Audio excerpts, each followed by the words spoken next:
Δούλευα σπασμό πρωτοβοηθός του Χριστού Σταυρού, εκεί τελείωσα τη σχολή και ήρθα το Σεπτέμβριο μήνα του 1966 στα Λουμίνια της Ελλάδας νοσοκόμος.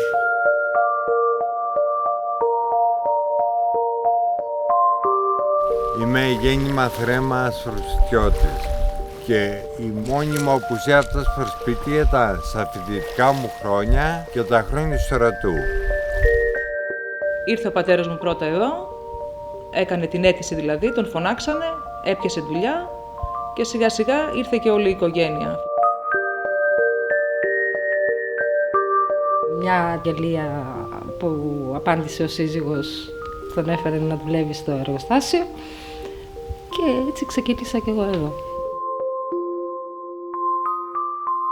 Εγώ είμαι η δεύτερη γενιά, είμαι στο εργοστάσιο από το 87.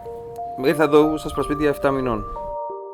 Ξεκίνησα στο αλουμίνιο της Ελλάδος. Είμαι τεχνίτης παραγωγής στον τομέα της ηλεκτρόλυσης. Έφτιαξα και εγώ εδώ τη δικιά μου οικογένεια, έχω κάνει ένα παιδάκι.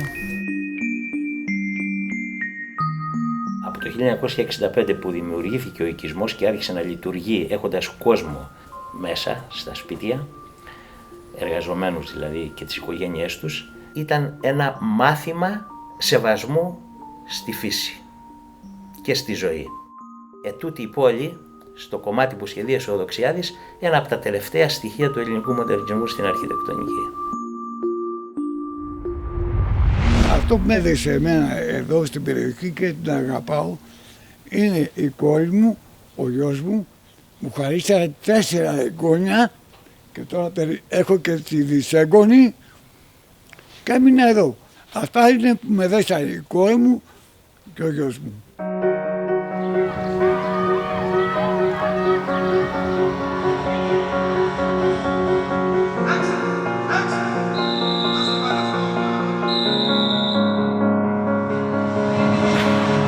Ο μόνος αιματοδότης στον ανθισμό στο χωριό μου, που είναι τα σπασπίτια, είναι το αλουμίνιο. Αν δεν υπήρχε το εργοστάσιο, δεν θα κάναμε τίποτα. Το μόνο που θα κάναμε ήταν να παίζαμε με τον υπολογιστή μας και να πίναμε καφέ, τίποτα άλλο.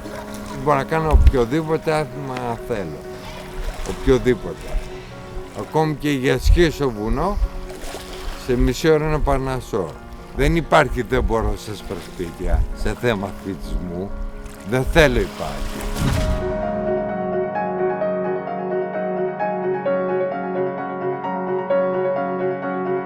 Ο Μεδεώνας ξεκίνησε πρώτη χρονιά το 1965 με πρωτοβουλία των εργαζομένων και της επιχείρησης και μέσα στις δραστηριότητες του ήταν σχεδόν το σύνολο των αθλητικών δραστηριοτήτων εκείνης της εποχής. Και σήμερα που συζητάμε έχουμε σαν αθλητικές δραστηριότητες το τένις, το μπάσκετ, το βόλεϊ, την ιστιοπλοεία, την κολύμβηση και το water polo.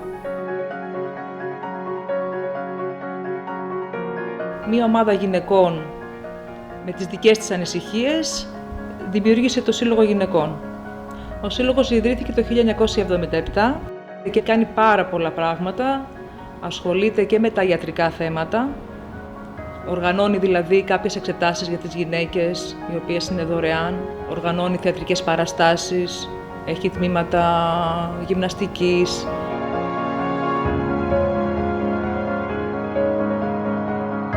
Εδώ είναι πολύ όμορφο. Είναι ωραίο μέρος. Καταρχήν είναι παραθαλάσσιο και όπου υπάρχει θάλασσα υπάρχει και ζωή. Είναι μέρος που είναι κοντά στην Αθήνα, οπότε έχεις διεξόδους ανά πάσα στιγμή. Τα παιδιά γνωρίζονται μεταξύ τους, δεν υπάρχουν οι φόβοι στο βαθμό που υπάρχουν στις μεγάλες πόλεις, πώς να το αφήσω να είναι το βράδυ έξω ή πώς να βγει να παίξει, να κυκλοφορήσει, να πάει στο φροντιστήριο και σε αυτά. Το θεωρώ ιδανικό μέρος. Εμένα μου αρέσει πάρα πολύ.